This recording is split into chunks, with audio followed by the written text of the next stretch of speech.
Hi again everyone, I hope you're all doing really well. This is a short video on the recent development regarding the Ukraine-Russia conflict. While I'm not trying to weigh in on the conflict, one of the latest sanctions that has just been announced, that being the blocking of certain Russian banks from the Society for Worldwide Interbank Financial Telecommunication, also known as SWIFT, will have global reverberations on banking stocks next week and the weeks to come, I think. So for this reason, I believe it is worth having a bit of a look at this macro event. I want to keep it brief, so let's get straight into it.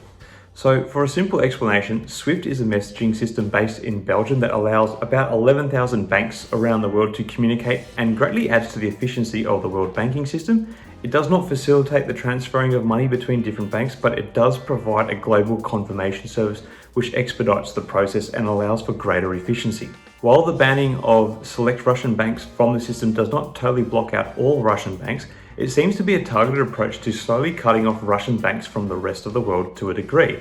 I say slow as it will take a few weeks for the changes to take effect.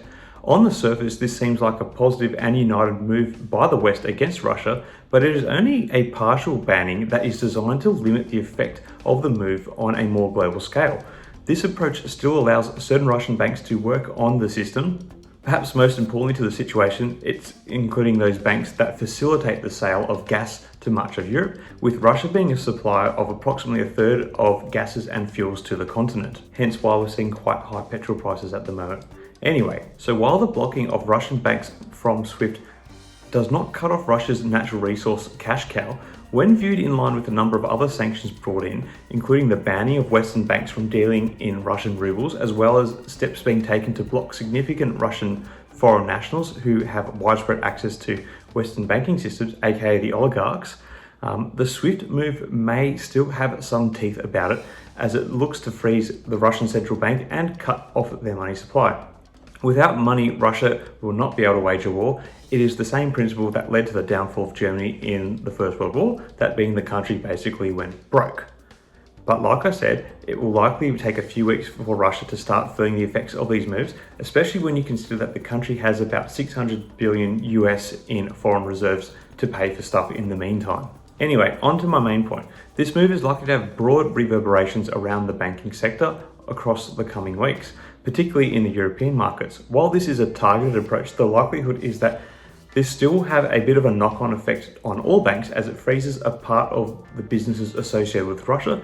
This will likely impact the large European banks the most, which will lead to a knock-on effect to other countries such as the USA and here in Australia.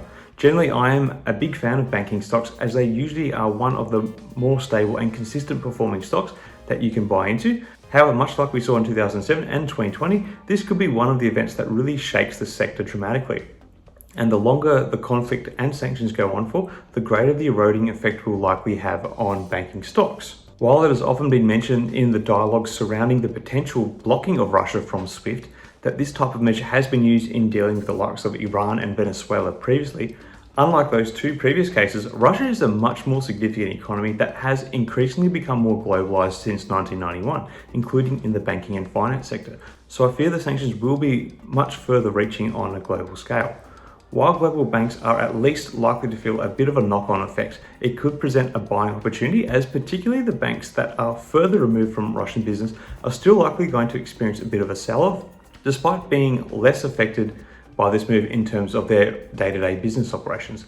So I'm particularly going to be looking at the Australian banks, which do not have much business with Russia. However, also some of the smaller, less global banks may be good targets as well. And I'm particularly going to see if this situation presents a good buying opportunity for one particular stock that I've been covering on here before, that being SOFI.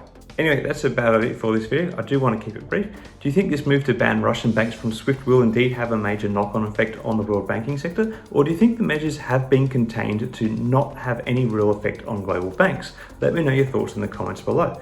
Until next time everyone, may the markets trade in your favour. Cheers.